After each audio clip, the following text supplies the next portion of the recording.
परभणी जिल्ह्यात स्थानिक स्वराज्य संस्था निवडणूक खरं तर पार पडलेली आहे. 21 डिसेंबरला सातही नगरपालिकांची मतमोजणी होणार आहे. तत्पूर्वी नगरपालिकांचे जे उमेदवारांचे भवितव्य EVM मध्ये कैद झालेले आहे आणि प्रत्येक नगरपालिकेमध्ये अशा प्रकारे स्ट्रॉंग रूम उभारण्यात आलेला आहे. परभणीच्या पाथरी या ठिकाणी आपण आहोत आणि ITI कॉलेजमध्ये आपण या ठिकाणी पाहतोय अशा प्रकारे स्ट्रॉंग रूम तैनात करण्यात आलेला आहे. त्याला पोलिसांचा कडेकोट बंदोबस्त या ठिकाणी तैनात करण्यात आलेला आहे. अधिकाऱ्यांचा शिफ्ट देण्यात आलेला आहे.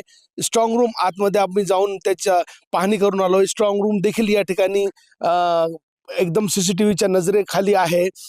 मात्र अशा परिस्थितीत ही काही उमेदवार या ठिकाणी आहे जे की तात्काळात या ठिकाणी बसून आहेत. त्यापैकी एक उमेदवार आहे खदीर उर्फ बापू असं त्यांचं नाव आहे. नेमकं ते या ठिकाणी बसलेले आहेत. इतकंच नाही तर त्यांचं प्रार्थनाची जेव्हा वेळ होती त्यावेळी नमाज सुद्धा पठण ते याच प्रिमायसेस मध्ये करत आहे. नेमकं काय कारण आहे आपण जाणून घेऊया. खदीर भाई उर्फ बापू, मला सांगा, इथंच दिवसभर बसून राहता तुम्ही? कधी येतात आणि कधी या ठिकाणी किती वाजेपर्यंत बसतात? मी सकाळी येतो. मला जितका वेळ भेटन तितका वेळ मी इथं बसतो आणि नमाजची वेळ झाली प्रयत्नाची मी इथंच नमाज अदा करतो. आणि मला हे जे पोलीस प्रशासनावर बी विश्वास आहे, निवडणूक अधिकाऱ्यावर बी विश्वास आहे. मग का बसले तुम्ही दिवसभर, का बसतायत? नमाज सुद्धा इथंच पठण करतायत तुम्ही? कारण हे आहे की मला जे जनताने जे मतदान केलेलं आहे, मी निवडून येणार नाही तर नाही येणार ते हरकत नाही, पण मला जे अपेक्षा आहे, जी अफवा फैलत आहे जिल्ह्यामध्ये, महाराष्ट्रामध्ये की EVM मध्ये काय छेडछाड होणार आहे, तर मला अशी अपेक्षा आहे. म्हणून मी प्रशासनाला बी वर बी माझा विश्वास आहे. मग तरी बसून आहात तुम्ही? हा, तरी पण बसून राहत मी इथं. आणि नमाजची वेळ मी इथं नमाज बी अदा करतो आणि सगळं व्यवस्थित आहे. CCTV कॅमेऱ्याच्या निगराणीत मध्ये EVM मशीन सुरक्षित आहे एकदम. किती वाजता येता तुम्ही आणि किती वाजता जाता घरी? कधी मी 6 वाजता येतो सकाळी, संध्याकाळी 6-7 वाजेपर्यंत राहतो. पुन्हा कधी बी अचानक येऊन इथं बघतो.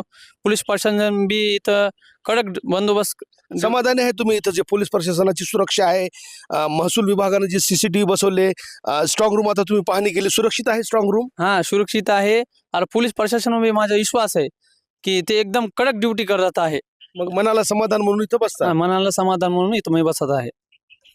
खरं तर अपक्ष उमेदवार आहे. नगराध्यक्षपदासाठी त्यांनी निवडणूक लढवलेली आहे पाथरी नगरपालिकेत आणि सकाळी 6 वाजल्यापासून रात्री उशिरापर्यंत ते याच ठिकाणी स्ट्रॉंग रूमच्या ठिकाणी बसतात.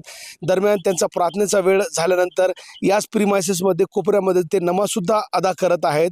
मात्र असं असलं तरी प्रशासनावर पूर्णपणे माझा विश्वास आहे असं विधान त्यांनी या ठिकाणी केलेलं आहे. कॅमेरा पर्सन सय्यद खिजरसह नझीर खान, TV9 मराठी, पाथरी, परभणी.